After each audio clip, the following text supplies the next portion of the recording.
Juga dalam hadis dari Ibnu Abbas radhiyallahu anhuma, Rasulullah shallallahu alaihi wasallam itu bersabda. Hadis ini diriwayatkan oleh Ibnu Majah dan hadisnya adalah hadis yang sahih. Innallaha wada'a an ummati al-khata'a wa nisyana wa mastukrihu alaih. Sesungguhnya Allah itu memaafkan, mengangkat kesalahan, artinya memaafkan dari umatku ketika mereka itu nisyan, ketika itu mereka itu khata', tidak sengaja, ketika mereka itu nisyan, lupa, dan juga ketika mereka itu dipaksa untuk melakukan suatu kejelekan, namun ini dalam rangka paksaan.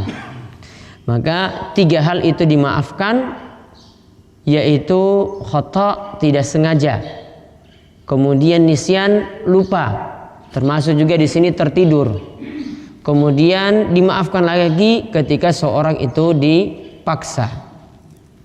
Contoh misalnya apa yang disebutkan oleh Nabi Shallallahu Alaihi Wasallam ketika kita itu tertidur sehingga terlambat untuk sholat, padahal kita sudah punya kebiasaan bangun subuh, sudah punya kebiasaan bangun tahajud, namun ketika itu kita telat. Nabi Shallallahu Alaihi Wasallam itu mengatakan, "Iza raqada ahadukum anis sholah, au ghafala anha."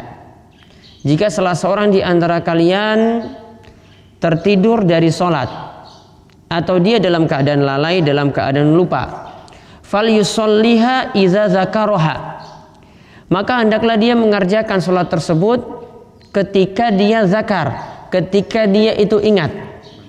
Jadi misalnya subuh itu jam 5, namun orang ini bangunnya itu telat, suatu waktu itu telat bangun subuh, bangunnya jam 7, bangun jam 7, maka hendaklah dia kerjakan sholat tersebut ketika dia ingat. Berarti jam 7 pun tidak masalah, langsung dia kerjakan sholat subuh.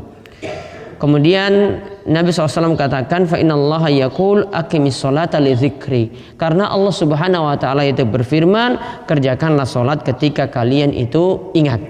Kerjakanlah sholat ketika kalian itu ingat.